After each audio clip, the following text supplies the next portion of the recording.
Hey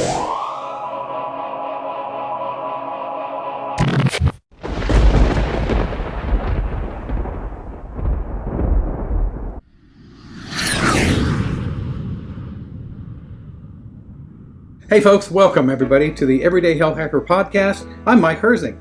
The show is coming to you from the Meridian Health Institute right here in the wonderful town of Sugar Land, Texas. Matter of fact, we're going to talk about sugar today. We're going to go on that. Everyday Health Hacker is the brainchild of my good friend here, their Chief Medical Officer, Dr. Lisa Liao. Thanks for having me back, Mike. It's so good to be back. We finally finished 10 days of rain. Finished a birthday celebration. And we are just ready to rock on the rest of the week. She's wearing a jacket to cover up her gills because we all have to have them because we've had so much rain lately. It has rained a lot. And thankfully, we've all been safe and we've avoided flooding this year. No kidding. You know, last week we talked about telemedicine, all that kind of stuff, and the goods and bads, and we got a lot of great feedback from everybody, so thanks about that. This week I'm going to talk about a project that you talked about, a topic, basically, that you talked about, and it's something that's... kind of controversial. No kidding. Yeah, I mean, sugar is definitely a sweet seduction, and everybody likes sugar. Yep. And as I always share with everybody, you know, it does cause inflammation, so I want people to try to avoid it. It's good to have a little bit of it, but folks, to be taxed on it? Yeah, but the government wants to tax us on that. Come to find out, they're already doing it. They're already doing it in 4 states. And I didn't know that, in several states. And according to the healthyfoodamerica.org, the tax that they're proposing would be an excise tax on distributors of sugary drinks. Yes. Okay. Current taxes in the U.S. are based on volume. They're 1 or 2 cents per ounce. I didn't know they already had that. Yes. This tax would be based on the amount of sugar in the drink also. Yes. What is that going to give them besides more money?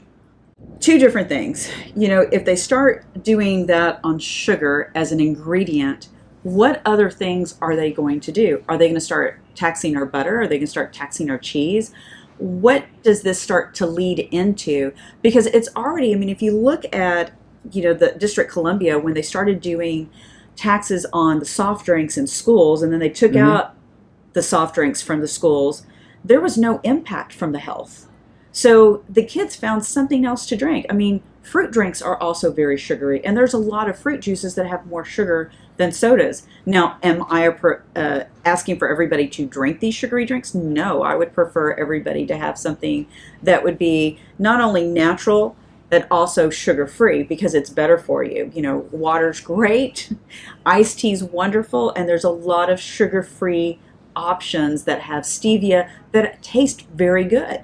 So sure. My biggest concern is that if they start doing taxes on these sugary drinks, what else are they going to start taxing us on? Because this just leads into one ingredient into, you know, your birthday cake. It leads into your muffins. It leads into, you know, the children's cereals, all these different things that we do use in our country. So the key is that I just don't want them to do this. All right. So now, wait a minute. This is nuts. 40 countries already, I didn't know this, had put taxes on sugar-sweetened beverages right now, including the UK, Mexico, the most Pacific Island countries. The taxes will be used for health uses. Yes. Come on. To me, taxes like this are like toll roads. We're going to never ever see the money when they pay we're going to pay the toll road off and you can drive on it for free. Oh, no. And what happened to that toll road in Austin? Yeah. Oh, yeah, they went bankrupt. Oh, that one. Yeah. And so, folks, this is just, to me, and she's that way too, this is just another chance to get the government in your business. And if they fixed it and they did a good job with it, it's different. But they usually screw this stuff up. Well, my concern, and what I always share with everybody, is that you have a choice. You have a choice to take care of your health. You know, we're only given one body. We're only given one life. And life is a terminal illness. We are all going to one day be called and we will not be here. So we have to make an impact now. And that impact is that whatever in your heart, you know, everybody has a dream, as whether you're a child, you're a grown-up. You know, at 52, I'm like, you know, my biggest playground is the gym. I enjoy still that childlike fun. And the key, too, is not only having fun, but, you know, the truth is there's always death and taxes, but do we have to have a sugar tax? This is like this comparing big tobacco. Remember those things? Yes. And with big sugar. Of course, we're in Sugar Land, Texas. This is where they used to have imperial sugar for a million years. And so that's why they named it, folks. This name is not just, this is because they had a huge sugar plant here, refinery and stuff, and acres and acres and acres of sugar cane and things like that. So This is But let's talk crazy. about big tobacco and what made it actually work. Or has it worked? Or has it worked? It's still the biggest cancer today in America is lung cancer. Has tobacco decreased? Yeah, lung cancer. The biggest diseases are cardiovascular diseases, but lung cancer is the number one cancer death. Number two is that in many of the countries that actually had a fall in tobacco use, they went up 2 to 3 times of the cost of the tobacco, which just didn't allow them to economically afford it. So that's what's very interesting. I'd like for people to be able to economically afford, eggs, milk, things that they need to do in order to live a healthy life. And taxes are, tobacco's been around forever. It is an organic thing, just like a lot of things that are out there that are organic. Sugar is organic, and we forget that.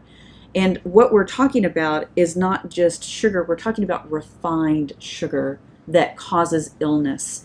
It not only causes illness and inflammation, it causes dental caries. And a lot of you may not be aware of this, but we can see all disease in the mouth.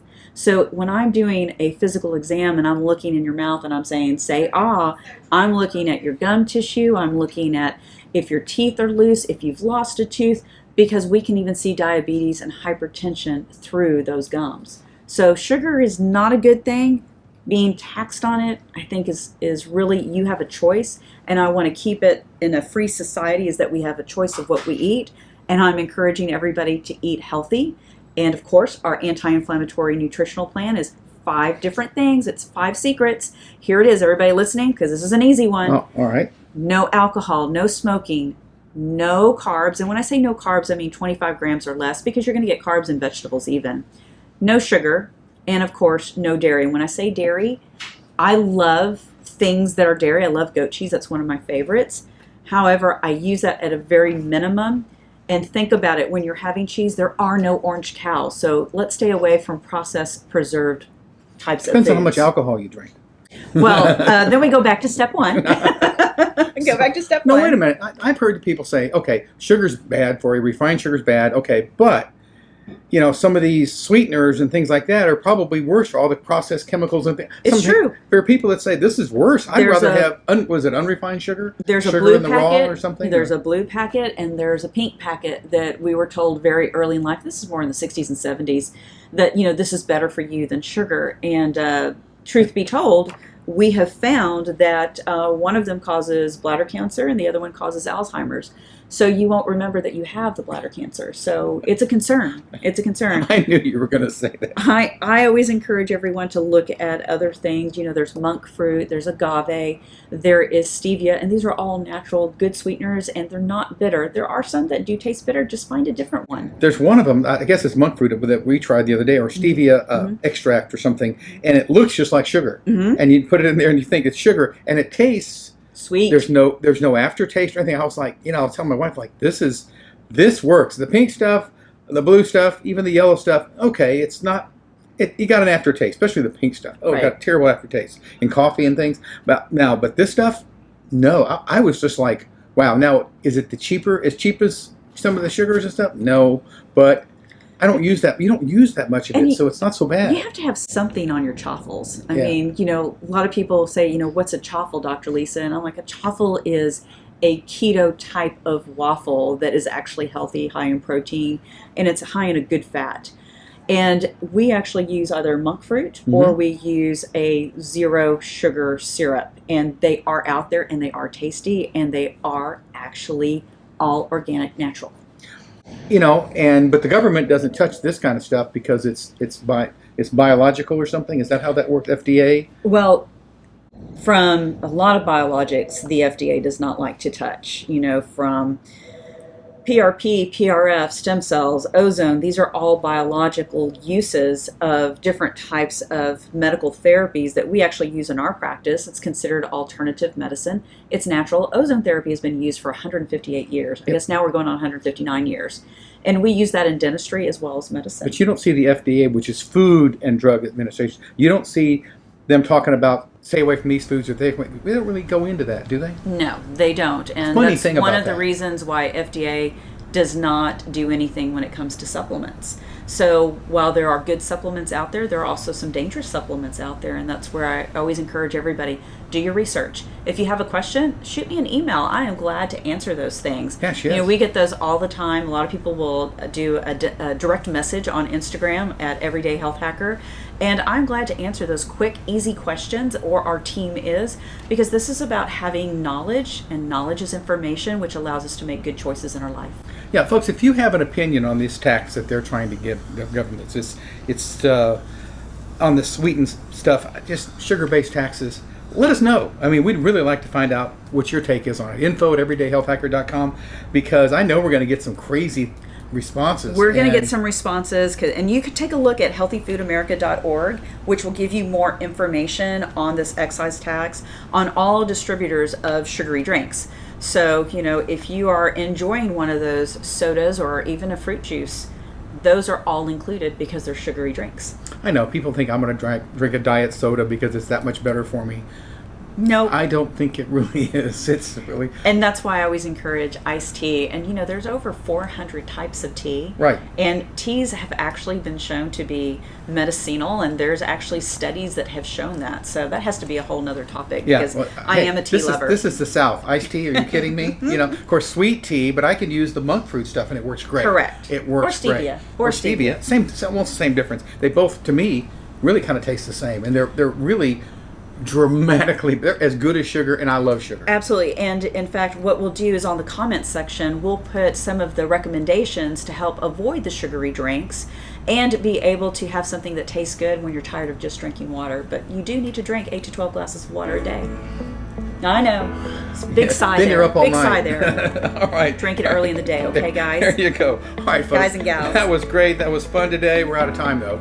On behalf of Dr. Lisa Leal, the great staff here at Meridian Health Institute, our producer, Jack McCraw, and myself, I want to thank everybody for tuning in to the podcast and listening to us. And please, look for us on social media. We're all over the place. And otherwise, what do you say? Have a great week. Have a great week.